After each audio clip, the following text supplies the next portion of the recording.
In digital Marathi, जनतेच्या हक्काचं व्यासपीठ। उल्हासनगरमध्ये बौद्ध समाजाने एकत्रित येत भव्य मोर्चा काढला। बुद्धगयेतील महाबोधी विहार मुक्तीसाठी सध्या देशभर शांततेत आंदोलन सुरू आहेत। त्याच पार्श्वभूमीवर उल्हासनगरमधील बौद्ध समाजाने तहसील कार्यालयावर मोर्चा काढला। यावेळी महाबोधी विहाराच्या मुक्तीसाठी तहसीलदारांना निवेदन देण्यात आले। उल्हासनगर कॅम्प नंबर 5 च्या प्रेमनगर टेकडीपासून तहसील कार्यालयापर्यंत हा मोर्चा काढण्यात आला होता। यावेळी मोठ्या संख्येने महिला आणि बौद्ध भिक्खू मोर्चात सहभागी झाले होते। आपल्या मागण्यांचे निवेदन यावेळी मोर्चेकरांनी तहसीलदारांना दिले।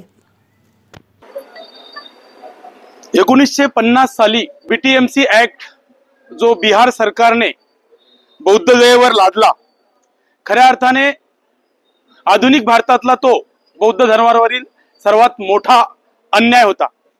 कारण प्रत्येक धर्माचं प्रतीक जे असतं ते त्या धर्माच्या ताब्यात असतं किंवा त्या धर्माच्या ब्राह्मणांच्या ताब्यात असतं। परंतु बौद्ध धर्माबद्दल अतिशय विसंगत असं हे बिहार सरकारचं वागणं आहे। कारण त्या बीटीएमसी ऍक्ट मध्ये बौद्ध सोडून इतर धर्मीयांना तिथं अध्यक्ष होण्याचे आणि सदस्य होण्याचे मनसुबे या बिहार सरकारने जे आखलेले आहेत, आणि त्यामुळे आज आधुनिक भारतामध्ये जो बौद्ध धर्मावर जो अन्याय झाला, जो प्राचीन भारतापासून मध्ययुगीन भारतापासून तर आजतापर्यंत चालू आहे, याचं ते द्योतक आहे।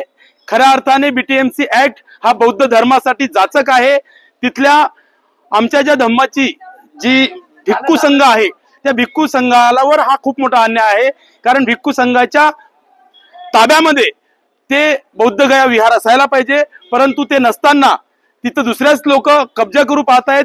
एवढंच काय तर त्या बौद्ध गया विहाराचं विद्रुपीकरण करून तिथं वेगवेगळ्या धर्माची आणि वेगवेगळी प्रतीकं तिथं रोज बसवली जात आहे आणि या विहाराचं विद्रुपीकरण केले जात आहे।